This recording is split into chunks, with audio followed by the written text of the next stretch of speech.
Ahoy there! I be the Dragonator, and I like fairy tales.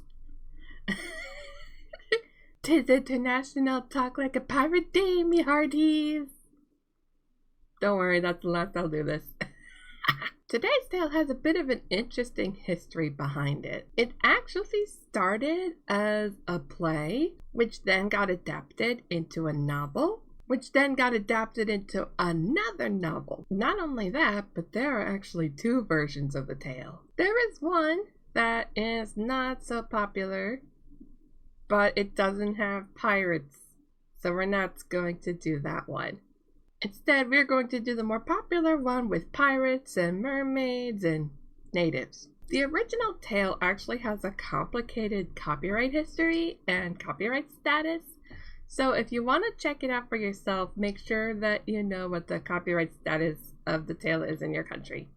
I will be covering, for the most part, the original novelization version, which has illustrations and it's only 5 chapters, but I will be linking down in the description below other versions of the story, including audiobooks. So without further ado, let us begin with Peter Pan by J.M. Barrie. Once upon a time, there were 3 children in the Darling family: Wendy, Moira, Angela, John Napoleon, and Michael. Just Michael. The 3 played with a dog named Nana. Nana was a good girl. Don't let some stubborn old pops tell you otherwise. She would bark at strange flying children in the window. She's a good doggo. The first time this happened, Mrs. Darling closed the window and cut off the boy's shadow in the process. How? It's fantasy, don't question it. This didn't stop stubborn old Pops, aka Mr. Darling, from chaining Nana outside after a few mishaps. That night, a strange flying child and a little ball of light snuck into the nursery where the children slept. The ball of light was actually a fairy named Tinkerbell. These 2 best friends were in the nursery because the boy wanted his shadow back. With Tink's help, he found it. He tried putting it back on with soap, but he couldn't. He cried on the floor, waking up Wendy. Wendy was very smart for her age. She knew that shadows were sewed on, not scrubbed on with bars of soap. She introduced herself to him, and he introduced himself as Peter Pan. He told her about the fairies and how they've been dying off, about the lost boys and pirates and mermaids far, far away from the nursery. He wanted to hear Mrs. Darling's stories so he could relay them to the lost boys, like Cinderella.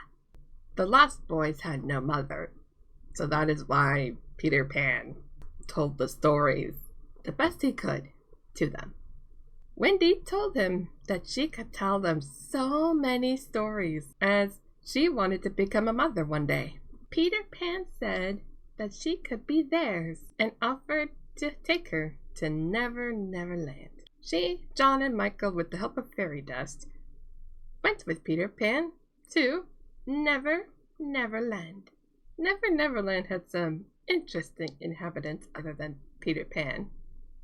There was him and Tinkerbell, of course, but there were also the aforementioned Lost Boys, some natives, and a band of pirates led by Captain James Hook. Hook, in particular, was a one-handed pirate who had his right arm bitten by a crocodile. The crocodile also swallowed a clock. He would torture the pirate throughout the story with his tick-tock, tick-tock, tick-tock, tick-tock. Guess whose fault it was, though? Peter Pan, of course! He wanted to enact revenge. He had to find their hideout. And find he did. He saw that one of the huge mushrooms that Never Never Land has is hotter than the other mushrooms. He saw that one of the huge mushrooms that Never Never Land has is hotter than the other mushrooms. And not only did he deduce that the boys were in an underground cave, but he also had an awful idea. Captain Hook along with his second-in-command, Smee, would create a poisonous cake. As the two set off in their scheme, the Lost Boys came out of hiding to find some white object in the sky. It looked like a bird. Tinkerbell, jealous of Wendy, told the boys to shoot at it. Not questioning it in the slightest, one Lost Boy, Toodles, made the successful shot. The bird fell to the ground, revealing it was not a bird at all, but a human girl. Toodles shot Wendy! Fortunately, Peter Pan gave her a button back home, which protected her from the shot ending her. As the boys apologized to Peter and Wendy, they asked the girl to be their mother. She accepts their apology and says yes to being their mother. And because they had a mother who was wise and smart, later on when they saw poisonous cake, they didn't eat it. The Darlings and Peter Pan would go to the mermaid lagoon to play with the mermaids, as Peter saw Tiger Lily, one of the natives, captured and tied by Captain Hook. Peter had a plan. He imitated Captain Hook's voice, telling his mates to let her go. A fight and rescue ensued, and the Darling boys helped Tiger Lily go back to her home. Days seemed to have passed since the trip to the mermaid lagoon. There was a scheduled routine and everything. Wendy, however, became more and more homesick. She wanted to see her father, mother, and Nana again. However, if she would go home and it's all normal, things would have to change. The Lost Boys would be motherless. Again. She told Peter of her idea, but he couldn't dare go with. He didn't want to ever grow up. Never, never. As the Darlings and Lost Boys packed their bags, they heard a ruckus outside. Then they heard nothing. And then they heard a beating of the drums, which signaled that the pirates had fought but the natives won. Except that didn't actually happen. The natives were defeated instead, and they retreated from battle. This didn't stop the captain from tricking the children. Because the pirates won, every single child got out of the hideouts only to be captured by the pirates. Well, all except one. Peter Pan stayed, trying to sob himself to sleep. He remembered what Wendy told him. There was a medicine that she told him to take. What is it made of? What is it for? Who knows? Either way, Hook was able to poison it. Tinkerbell knew of this and drank the medicine instead. Peter, already going through a tough day, told the children of the world, "If you believe in fairies, clap your hands." A huge applause was heard.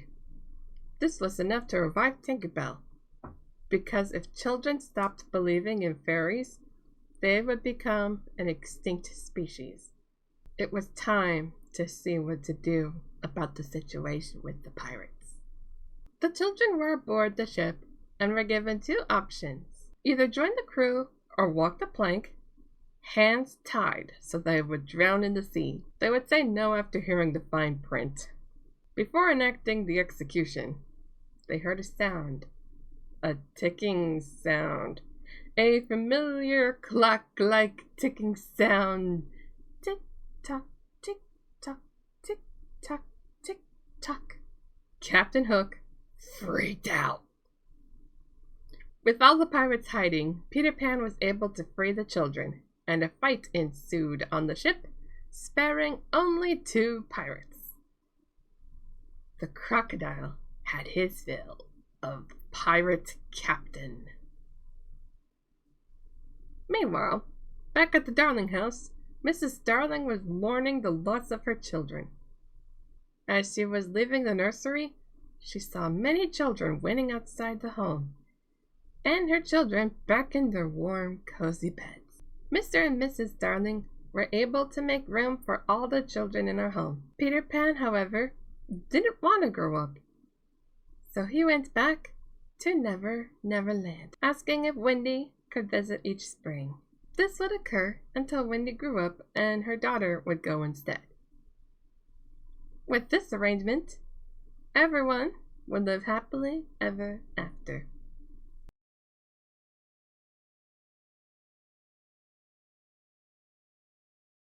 Thank you for watching! I hope that you enjoyed watching this video.